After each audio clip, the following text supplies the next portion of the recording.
Dalam 12 tahun terakhir semenjak bisnis digital mulai bergerak naik, kita menyaksikan bahwa di dunia banyak sekali bisnis yang menjadi digital, menjadi light asset, dan bisnis digital itu menyelesaikan banyak masalah masyarakat dengan biaya murah. Sekarang, bisnis digital di dunia tumbuh dengan kecepatan penuh. Di Indonesia dalam 12 tahun ini sudah bisa memiliki 5 unicorn company atau perusahaan dengan valuasi di atas 1 billion US dollar atau sekitar 15 triliunan rupiah. Semenjak pandemi, maka bisnis digital meningkat tajam kebutuhannya. Di mana dalam 2 tahun terakhir di Tiongkok per minggu tumbuh 1 unicorn. Di Singapura 1 bulan tumbuh 1 unicorn. Begitu juga di India, 1 dalam setiap 2 bulan ada perusahaan unicorn bertumbuh baru di India. Sementara di Indonesia dalam 2 tahun ini belum lahir lagi unicorn baru. Entahlah 2 tahun ke depan. Kayaknya nggak ada juga tuh. Maklum, tidak ada yang mendukung, juga tidak ada roadmap niatan pejabat negara membangun bisnis digital anak bangsa di tanah air dengan dukungan kemudahan-kemudahan. Yang ada hanya pendiaman. Ini faktanya.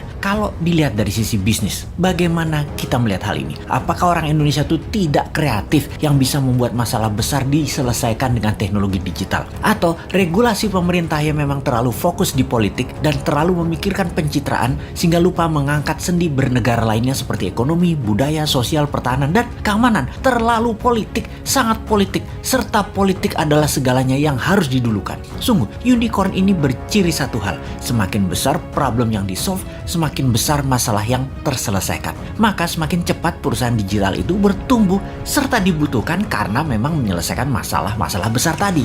Apakah di Indonesia sudah tidak ada problem besar lagi? Apakah sudah banyak solusi yang dibuat? Atau malah kebijakan mengebiri banyak gerakan kreatif masyarakat? Contoh, data di lapangan ada puluhan ribu pendaftar minta sertifikasi BPOM yang sudah tahunan gak keluar. Bagaimana UKM mau maju kalau demikian? Ini adalah salah satu contoh pengebirian kreativitas. Ada sisi lain lagi, di mana di dunia bisnis digital harus menggunakan server nasional sementara kita minta zero downtime. Apakah perusahaan nasional milik negara tersebut berani kasih garansi, yaitu zero downtime? Nggak ada tuh. Bahaya dalam bisnis digital misalnya kalau mau transfer duit, tahu-tahu ngedrop. Namun server dan sarana internetnya nggak berani kasih jaminan atau ganti rugi.